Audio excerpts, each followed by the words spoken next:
Alright you guys, now we're going to show you the angle from inside the car, so that way you can see all your different leverage points from the steering wheel to the car door. And again, everything in here can be used as leverage points.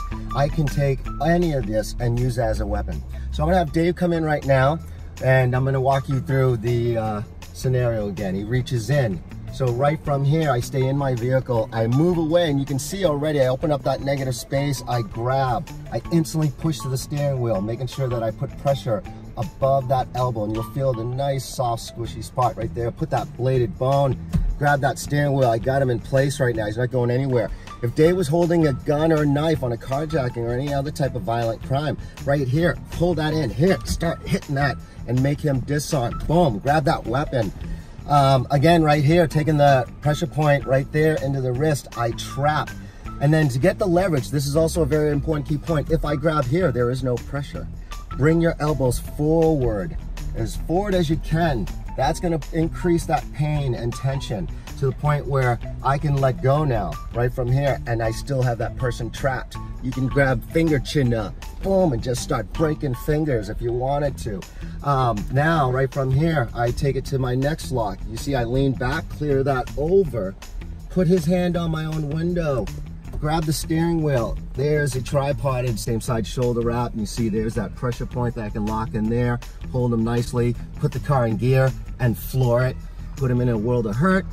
So we have this. I can also put my elbow up. You can see it increases the torque of the shoulder joint.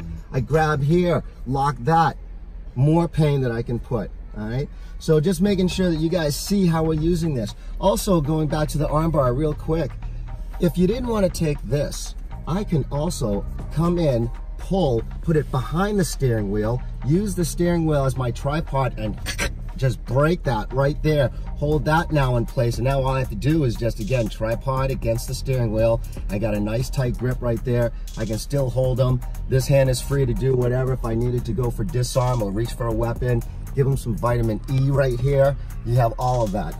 All right, now we're gonna exit the vehicle, and I'll show you those other locks. As we come across, I just need the door open enough for me to get out. Put that right in there, I lock that arm bar. If I wanted to, I could compound this so he can't move forward to disperse the pain. And I take that, grab it here, and really get the pressure. Turn and wrap around the door, make sure that you make that bend in the elbow joint for him. Smash that all the way back. This just slides right on in, grabs that. I got him here, this slides across. Again, I'm using the door to rest my forearm and tripod against my own arm. There's that nice, powerful head crank right there. Be careful with this one. This one hurts like a mofo. That one right from there, all right? Pressure point, nerve attack, or the neck crank, pretty easy. I can now just push this door. That's now using the door as the weapon for me. Smash, putting that pressure down. All right, guys, so be careful with those. They can impose a lot of pain, but the pain compliance that we teach avoids true conflict. I didn't have to bash this person. It didn't get into a violent fist fight, or that dude pulls out that knife now over something stupid of road rage. So that way I can control the scenario, add a little bit of pain, talk that dude down and say, hey man, it's all good, chill. So practice that, be careful with your partners, try it out in your car.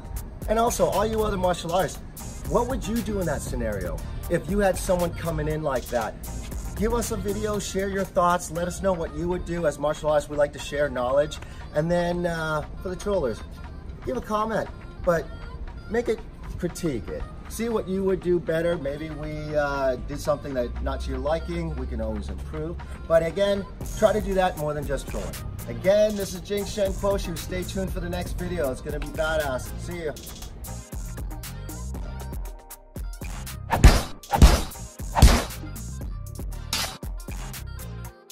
All right, you guys, we're gonna show you the two techniques that we're gonna break down here for you, and then that way we can use that in our scenarios. We're gonna basically show, it's Dave coming in with a push, pull, a choke, anything of that type of aggression. I'm gonna just come underneath and just think of turning the face to his hand, and that's gonna redirect. I'm able to now grab this arm bar. You guys have seen this one before. If not, check out our other videos right there, and it shows you what to do in this scenario. So again, think of these right here as your blades. So So I want to use the pinky side of that hand, that bone right there that you see. That's going to be my bladed weapon. I want that right just above the elbow where that funny bone type of position would be, that nice soft area. And then as I do that, I put that pressure, and it's that seesaw principle, fulcrum and lever. This hand is pulling back as this one's coming forward. I can use the jing of that shock right there for impact, but you see how this arm bar plays that part. So I'm going to push them across, and then two things will either happen. Your opponent will feel this resist and force the bend in their elbow to try to resist you, or I force the bend by just bending it myself right here to guide me into my next move.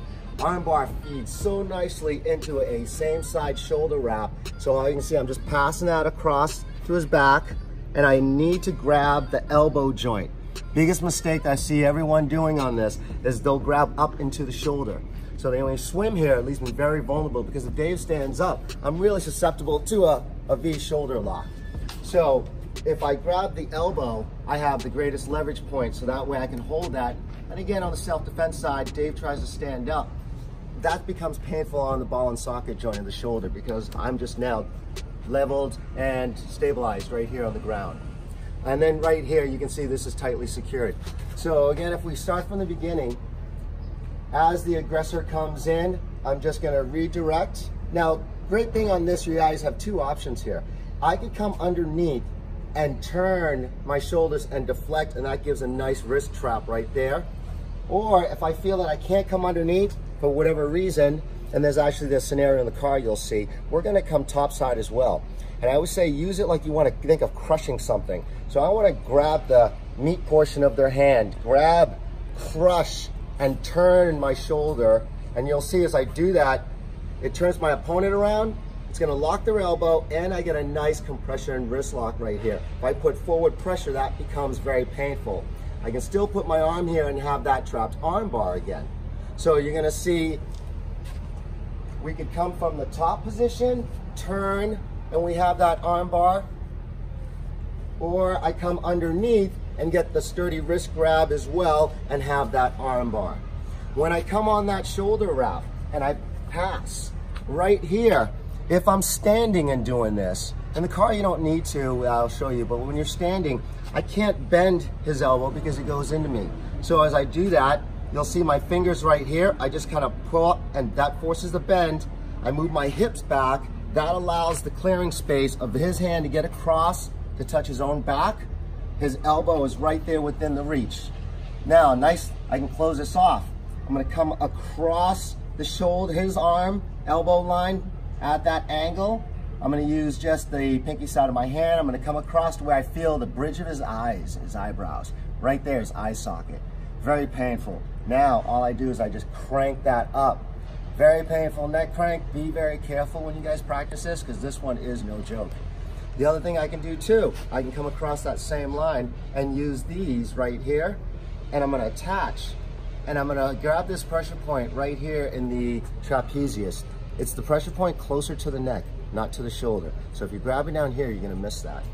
So think of just locking right here close to the neck, and I just hook and pull in, and that causes some pain as well. I'm tripoded right here by just resting my elbow on my opponent's elbow. And now I can really lock that and take them off somewhere. So those are the two locks we're gonna go now and show. All right, how do you use that in some self-defense? How would you do that in a car scenario on some road rage? So now, I'm in my car. Then Dave's gonna come in as a road rage, you know, boom, I didn't know I pissed him off. He got out of the car in an intersection. Now he's like this, aggression. I'm like, holy crap. So right from here, I'm gonna take that same move. I deflect, I grab, and I'm gonna use my steering wheel, which is awesome, for a great leverage point. Super painful. So I pull him across, and now, right in that same funny bone spot, I put that blade, and then I just grab my steering wheel.